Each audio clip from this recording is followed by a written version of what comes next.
안녕하세요. 47살 된 남자입니다. 고등학교를 졸업하자마자 군대에 빠르게 입대해서 남들보다 일찍 전역했고, 부지런히 공부해서 대학교를 졸업하고 대기업 회사에 입사를 하게 되었죠. 저는 어릴 때부터 정말 꾀부리지 않고 뭐든 부지런하게 일했습니다. 그래서 그런지 저는 제가 정한 것은 무조건 실천하며 살아야 하는 강박 아닌 강박이 있었어요. 하루의 계획표를 만들어서 딱 시간에 맞게 살았어요. 만약 그날 하루가 계획표대로 되지 않으면 미친 사람처럼 화가 나고 짜증날 정도였어요. 덕분에 회사 사람들 사이에선 전 로봇이라는 별명으로 불리기도 했죠. 그렇게 저는 계획대로 살아가던 어느 날이었습니다. 그날도 어김없이 아침 일찍 일어나서 회사에 출근하기 전 항상 들리는 가게에 들러 샌드위치와 커피를 샀어요. 거기 사장님이 제게 쿠키를 주며 좋은 하루 되세요 했고, 전 웃으며 감사합니다 하고 출근을 했어요. 일찍 회사에 도착해서 샌드위치를 먹는데 쿠키 뒤에 작은 메모가 붙어 있더라고요. 아직도 그때 쿠키 뒤에 붙어 있던 메모를 잊을 수가 없습니다. 메모에는 안녕하세요. 항상 저희 가게에 들러주셔서 너무 감사드려요. 다름이 아니라 제가 그쪽이 마음에 무척 들어서 이렇게 메모를 남깁니다. 괜찮으시면 주말에 저희 가게에서 저랑 커피 한 잔 어떠세요? 주말에 기다릴게요. 라고 적혀 있었어요.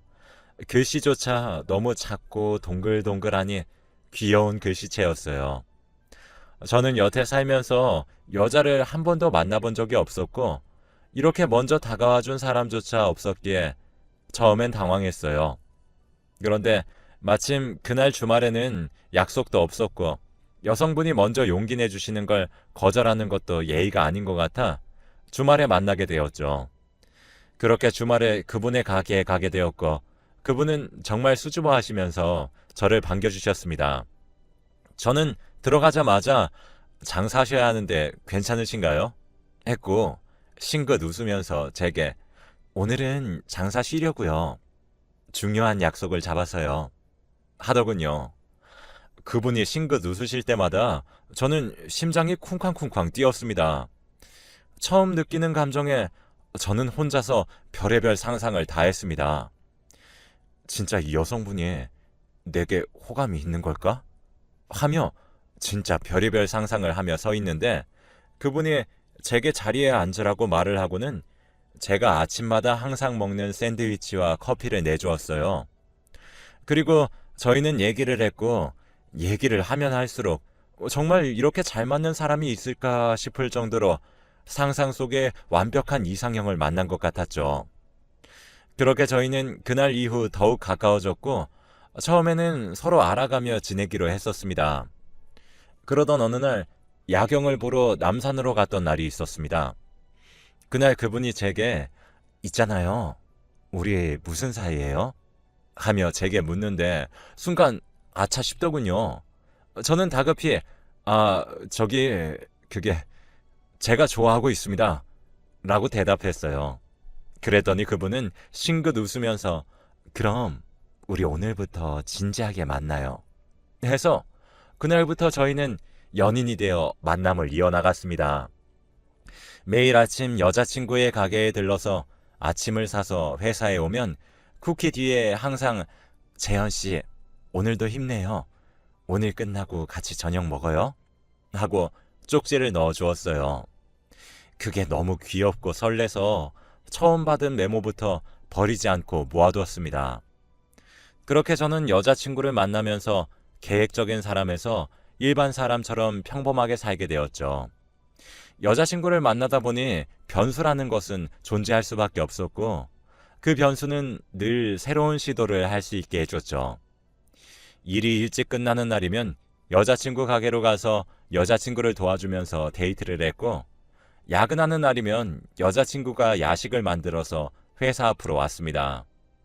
그렇게 하루하루 행복하게 지내면서 보내는데, 어느 날 회사에 제 연애 소식이 퍼지면서 회사 사람들이 제게로 와 한마디씩 하셨죠. 나는 자네가 연애 못할 줄 알았네.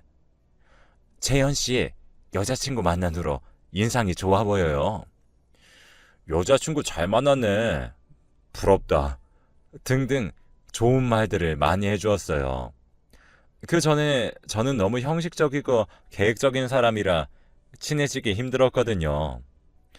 여자친구를 만나고 나서 인상 부드러워졌다는 말을 많이 들었습니다.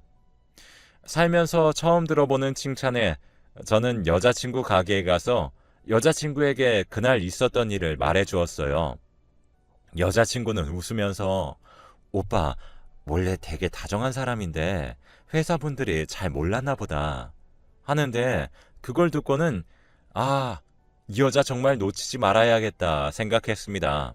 날 변하게 하는 여자이면서 같이 있으면 마음이 정말 편안해지는 여자. 나는 복받은 남자구나 했죠.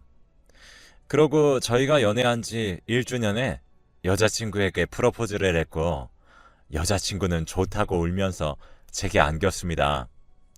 그렇게 저희는 결혼을 했어요. 아내가 연애 때부터 만약 난 결혼한다면 우리 둘이서만 했으면 좋겠어. 가족들 초대하는 것도 좋긴 하지만 그래도 우리가 결혼해서 사는 건데 남들 초대해서 시끌벅적하게 하는 것보다 그냥 둘이 서약하고 반지 나눠 가지고 싶어. 라고 했었어요. 그래서 결혼은 저희 둘끼리 추억의 장소에서 하고 결혼식장을 빌려서 결혼할 돈으로 정말 친한 분들만 초대해서 음식 대접을 했습니다. 그렇게 저희의 결혼식이 끝이 나고 저희는 남은 돈으로 집을 장만해서 살았습니다. 장모님, 장인어른도 상견례하는 날에 한번 뵙고는 그 후에 잘 뵙지 못했어요. 워낙 두 분 다 바쁘시고 해외에 거주하셔서 연락도 잘 안 되고 뵙고 싶어도 쉽게 뵙지 못했죠. 그래서 저는 아내에게 미안한 마음에 항상 더 잘해주려 노력하고 저희 부모님께서도 진짜 딸처럼 이뻐라 하셨죠. 며느리 손에 물 묻게 하면 안 된다고 매년 김치랑 반찬 해서 보내주시고 일하다가 몸 상한다면서 보약도 해주시고 저보다도 지극정성으로 보살피셨습니다. 아내는 감사하기도 하면서 때론 저희 부모님을 부담스러워했습니다. 그렇다 해도 부모님 앞에서 대놓고 불편해하거나 부담스러워하지는 않고 그냥 저에게 와서 오빠, 나는 오빠네 부모님이 그러시는 게 조금 불편해 하는 정도였죠. 그래도 아내가 착해서 그런지 아내는 불편해도 저희 부모님이 오죽하면 그럴까 하고 이해하고 넘어갔습니다. 그러다 저희에게 아이가 생겼고 아이는 무럭무럭 잘 자라서 아내와 똑 닮은 이쁜 요조숙녀로 자랐습니다. 부모님은 아내가 아이를 낳고 힘들어할까봐 아내를 대신해 아이를 돌봐주셨고 아내는 덕분에 출산 후 마음 편히 몸매 관리를 할 수 있었습니다. 저희 부모님께서도 아내가 아이 낳느라 힘들었을 텐데 아내가 하고 싶은 대로 하게 두라고 저에게 신신당부하셨죠. 저도 아이를 낳느라 고생한 아내에게 너 하고 싶은 대로 해. 아이 낳느라 수고했어. 말하고는 한동안 아이 엄마가 하고 싶은 대로 하게 두었죠. 아내는 그동안 운전면허도 따고 친구들과 여행도 다니면서 자기 나름대로의 시간을 가지며 힐링을 했습니다. 아내가 자기 생활을 하며 시간을 가질 동안 딸아이는 시골 저희 부모님 댁에서 자라고 있었습니다. 딸아이는 할머니 할아버지를 잘 따르면서 지냈습니다. 시간 나는 주말마다 아이를 보러 아내와 같이 갔습니다. 처음엔 저는 아이가 엄마를 어색해하면 어쩌나 걱정했었는데 아이가 엄마를 반기며 너무 좋아하는 모습을 보고는 저는 아내에게 희한하네. 나는 어색해할 줄 알았는데 하나도 안 어색해하네. 라고 말을 했어요. 그걸 듣던 저희 어머니가 무슨 소리야? 왜 어색해? 애 엄마가 항상 시간이 날 때마다 딸 보러 내려왔었는데 라고 말씀을 하시더라고요. 저도 모르는 사이에 와서 아이도 보고 자기 할 일도 하고 있었던 거죠. 그러니 제가 안 이뻐할 수가 없었죠. 그래서 아이를 보고 집으로 돌아오는 길 아내에게 여보, 일도 많았을 텐데 언제 이렇게 와서 아이도 챙겼어? 라고 물어보니 아내는 내 자식인데 내가 챙겨야지. 항상 시부모님이 나 대신 챙겨주시는 것도 죄송하고 또 당연히 내가 해야 하는데 어머님 아버님이 부족한 나 대신 해주시니까 다른 거라도 더 잘 챙겨드리려고 간 거야. 라고 대답하더군요. 어찌나 예쁜 말만 골라서 하는 건지. 아내와 집으로 돌아와 상의 끝에 둘째를 갖기로 하고 그날 이후 둘째를 갖기 위한 노력을 했습니다. 부모님께서도 너희가 돈이 부족한 것이 아니고 이왕이면 아이 셋은 낳아서 살라면서 저희를 응원하셨어요. 아내에게 임신할 때 좋다는 보약도 다려주시고 집안이 노력을 엄청 했었죠. 하지만 노력을 해도 성과는 없었어요. 계속된 노력과 시도에도 아이가 생기지 않아 고민하던 중 직장 동료에게 고민을 털어놨어요. 그랬더니 직장 동료가 비뇨기과에 가서 검사 받아봤냐고 묻더라고요. 저는 아이 무슨 남자가 비뇨기과야. 말도 안 되는 소리 하지 마. 하니 동료가 놀라면서 아니 여자는 산부인과 남자는 비뇨기과 몰라? 정자검사 한번 해봐. 하기에 아내 몰래 한번 가볼까? 했고 그렇게 난생 처음으로 가봤습니다. 그렇게 병원에서 검사를 받았습니다. 검사 결과는 충격적이었습니다. 제가 정자가 있지 않다는 결과였습니다. 흔히들 말하는 무정자증인 거죠. 그래서 저는 말이 되지 않는다며 병원으로 가서 의사 선생님께 따져 물었어요. 검사 결과가 바뀐 거 아닌가요? 무정자증이라면 어떻게 저에게 딸이 있을 수가 있죠? 저는 자식이 있는 아빠인데 제가 무정자증이라뇨. 전 이해가 되지 않아요. 그러자 의사분께서 제게 딸이 있으시다고요? 이 검사에서는 환자분이 무정자로 나오는데 검사 결과가 중간에 바뀌거나 그러진 않습니다. 못 믿겠다면 다시 한번 검사를 해봅시다. 하셨어요. 그렇게 저는 다시 한번 검사를 받았습니다. 하지만 두 번째 결과도 첫 번째와 같았습니다. 저는 확실한 무정자증이더군요. 하지만 그러면 더 이해할 수 없는 사실이 생겨버리게 되더군요. 제 딸은 그러면 도대체 뭐라는 말인가요? 저는 집으로 돌아가 아내에게 상황 설명을 해줘야 하는데 어디서부터 어떻게 말을 해야 하는지 혼란스러웠습니다. 저도 이렇게 혼란스러운데 아내는 얼마나 혼란스러울까 걱정이 되었고 또 부모님께도 어떻게 말씀을 드려야 할지 모르겠더군요. 그냥 저만 입 다물면 모두가 행복할 것만 같아서 입을 닫았습니다. 그리곤 아내와 부모님께 둘째는 안 키우고 싶고 겁이 난다며 첫째만 잘 키우자고 얘기한 뒤 둘째 계획은 포기했어요. 그리고 저는 술에 빠져 살았어요. 첫째가 제게 안겨서 애교를 부려도 예전만큼 정이 가지 않았고 제게 더 혼란만 줄 뿐이었죠. 그래서 아이에게도 조금은 거리를 두었어요. 아이에게 점점 거리를 두고 지내는 동안 저는 죄책감에 시달렸습니다. 저 어린아이가 무슨 죄가 있을까?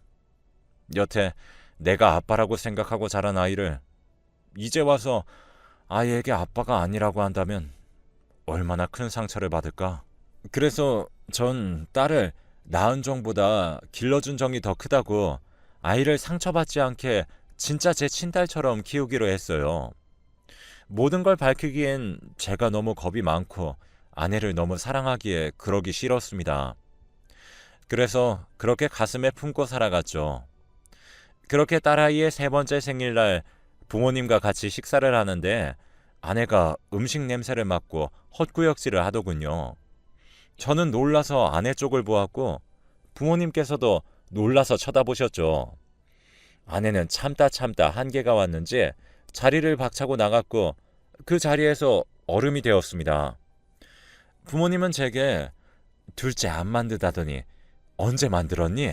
아니, 그게 중요한 게 아니고 축하한다. 우리 예쁜 손녀 동생 생겼네. 하며 좋아하셨습니다. 저는 그 자리에서 그럴 리가 없는데. 정말로 있을 수가 없는 일인데. 이게 무슨 하며 말을 잇지 못했고 그 순간 아내는 자리로 돌아왔습니다. 저는 아내에게 임신이야? 하니 아내가 제 어깨를 툭 치며 어떻게 우리 드디어 둘째 생겼나 봐. 당신도 좋지? 하는 게 아니겠어요. 저는 너무 어이가 없어서 그 상황에서도 말을 못했습니다. 딸은 부모님 댁에 두고 집으로 돌아와 아내에게 진짜 임신이냐고 물으니 아내는 테스트기 해봐야 정확히 알 것 같아. 근데 진짜 느낌에 임신 맞는 것 같긴 해. 하더군요. 저는 너무 어이가 없었지만 아직 정확한 것은 아니니 다음날 아침에 테스트기를 해보라고 권했습니다. 다음날 아침 아내는 일어나자마자 테스트기를 확인하고서는 제게 달려와 안기며 여보, 2줄이야, 2줄. 진짜 임신이라고. 라고 말하더군요. 제게 안겨서 방방 뛰는데 저는 그런 아내의 어깨를 잡고는 너가 임신을 할 수가 없는데? 무슨 말을 하는 거야? 라고 물었어요. 아내는 어리둥절하며 임신을 할 수 없다니 무슨 소리 하는 거야? 여보 왜 그래? 하며 제게 되물었고 저는 아내에게 당신 임신할 수 없다고. 임신이 되면 이상한 거라고. 라고 소리쳤고 아내는 아니 그게 무슨 말이냐고. 임신을 했는데 임신을 할 수 없다는 말이 뭔 소리냐니까? 라고 물었습니다. 저는 그런 아내를 보며 무정자증이라고 알아? 정자가 없다는 말이야. 내가 그 무정자증인데 당신이 어떻게 임신을 해? 라고 얘기했어요. 아내는 뭐? 무정자증? 뭐라는 거야? 당신이 왜 무정자증이야? 말도 안 되는 소리 하지 마. 하며 부정했습니다. 저는 아내에게 병원에서 받은 결과를 보여주며 진짜라는 걸 알려준 뒤에 이제라도 솔직하게 털어놓으라고 했습니다. 그제서야 아내는 바닥에 주저앉아서 해탈한 듯 웃고 있었죠. 아내는 왜 말 안 했어? 당신이 무정자증인 거 왜 말 안 했냐고. 당신 나한테 사기친 거야, 알아? 어떻게 그런 걸 숨길 수 있어? 이건 사기 결혼이야. 당신이 날 속이다니 정말 뻔뻔하다. 라고 했고 제게 오히려 자기를 속여서 결혼했다면서 제게 손가락질과 비판을 했습니다. 그러면서 자기의 바람은 정당하다는 말도 안 되는 말을 하면서요. 저는 그 말에 뒷목을 잡았고 아내에게 조용히 이혼할 것을 요구했습니다. 그러자 아내는 그럴 수 없다면서 자기가 속은 대가는 받아야 한다고 하더군요. 아내를 너무 사랑해서 정말 더럽게 이혼하기 싫었습니다. 그래서 가슴에 묻고 살려고 했어요. 그런데 아내가 이렇게 적반하장으로 나오니 저도 더는 있는 정 없는 정이 다 떨어져서 더는 곱게 헤어지지 않고 싶어지더군요. 저도 사람이니까요. 그래서 저는 아내에게 네가 지금 나한테 바람 폈던 거 용서를 구해야 되는 건 아니고 그러기는커녕 지금 내가 무정자증인 거 속였다고 난리를 치니 우리 그냥 모든 사람들한테 다 까발리자. 그게 네가 원하는 거면 그렇게 하자. 하니 아내는 그래 누가 이기나 봐. 내가 바람핀 거 잘못했지. 근데 당신이 무정자증인 거 그것도 잘못이야. 사람이 어떻게 그런 걸 속일 생각을 해? 너 정말 뻔뻔하다. 다시는 너 여기에서 얼굴도 못 들고 다니게 할 거야. 하며 집을 나서더군요. 그렇게 저는 아내와 별거하면서 이혼을 준비했어요. 이혼 준비 중에 알게 된 사실은 아내와 바람폈던 상대가 유부남이었고 아내가 임신했다는 소식을 듣고는 연락을 끊고 잠적을 했다고 합니다. 그 유부남이 아내에게 뱃속의 애가 자기 애라는 증거도 없으니 자기한테 들러붙지 말라면서 연락을 끊었더라고요. 아내는 그렇게 바람난 남자에게 버림받고 계속해서 제 집으로 찾아와 잘못했다고 빌고 있었습니다. 자기가 다 잘못했다고 한 번만 용서해주면 안 되냐고 매일 저녁에 술 취한 채로 집으로 옵니다. 여보, 내가 미안해. 다 잘못했어. 우리 아기 길바닥에 앉게 할 수는 없잖아. 내가 다 잘못했으니까 우리 아기는 버리지 말자. 응? 당신 그렇게 모진 사람 아니잖아. 내가 잠깐 미쳤었나 봐. 잘못했어. 아니, 내가 꼬리친 게 아니고 그 사람이 나 꼬신 거야. 여보, 나 좀 믿어줘. 하며 집으로 매일 출근을 하자시피 했죠. 부모님에게는 그냥 성격상 맞지 않아서 이혼한다고 말씀을 드렸는데 어머니와 아버지는 제게 무책임하다고 말을 하시더군요. 아내의 뱃속에서 자라고 있는 아이는 무슨 죄가 있냐면서 그렇게 가르친 적 없다면서 저를 욕하셨습니다. 하지만 말할 수가 없었어요. 부모님이 만약 사실을 아시면 쓰러지실까 봐요. 그럴 바엔 그냥 제가 쓰레기가 되는 게 맞는 것 같아서 말씀을 드리지 못했습니다. 그렇게 저희는 이혼을 했고 지금은 제가 첫째만 데리고 살고 있습니다. 부모님은 제게 어떻게 네 애를 임신한 여자를 나 몰라라 내동댕이 칠 수 있냐? 라고 하며 저를 보면 혀를 차셨어요. 자꾸만 그 여자에게 미안해서 어떻게 얼굴 들고 다니냐고 그러네요. 미안할 것 하나 없는데 말이죠. 만약 부모님께 진실을 말하면 지금 저와 있는 첫째와도 같이 못 있게 할 것 같아서 무서워서 말을 못하겠어요. 언젠가는 말씀을 드려야겠지만 제가 생각했을 때는 지금은 아닌 것 같아서 나중에 시간이 조금 흐른 뒤에 말씀을 드리려고 해요. 아직도 가끔가다 아이 엄마가 술 먹고 집으로 찾아와서는 잘못했다고 빌기도 합니다. 하룻밤의 실수였다고요. 그러면서 제게 너도 잘난 거 하나 없지 않냐고 해요. 그 말을 들으면 정말 저 때문은 아닐까 생각도 합니다. 제가 하필이면 무정자증이어서 아이를 가질 수 없어서 아내가 한눈을 판 건 아닌가. 이혼하면 속 시원할 줄 알았는데 이혼한다고 해서 속 시원하거나 후련한 것만은 아니네요. 사정을 다 알고 있는 친구놈들은 제게 미쳤다고 합니다. 네가 무슨 부처냐? 네가 뭐가 부족해서 남의 자식을 키운다고 난리야. 나라면 진짜 못한다 못해. 아무리 애는 죄가 없다고 한들 너는 무슨 부처도 아니고. 아휴, 지 팔자 지가 꼰다고. 참 그렇다. 하며 지금 키우는 딸아이도 키우지 말라고 해요. 근데 지금 딸아이는 아내처럼 내칠 수가 없네요. 아이는 잘못이 없기도 하지만 어릴 때부터 저를 잘 따랐고 기른 정이 생각보다 큰가 봅니다. 아이를 싫어하던 저도 딸아이만큼은 눈에 넣어도 안 아픈 자식이기에 제가 죽는 한이 있어도 딸과는 평생 행복하게 살고 싶네요. 그리고 전처가 너무 집으로 찾아오고 있어서 지금 저는 아이와 함께 해외로 이민을 갈까 고민도 하고 있습니다. 아이들 교육은 우리나라보다 외국이 더 좋다고 그러기도 하고요. 여기에 있다가 아이가 상처받는 걸 보고 싶지 않기도 하고요. 혹시 제 얘기가 들릴 때쯤이면 저는 딸아이와 벌써 이민을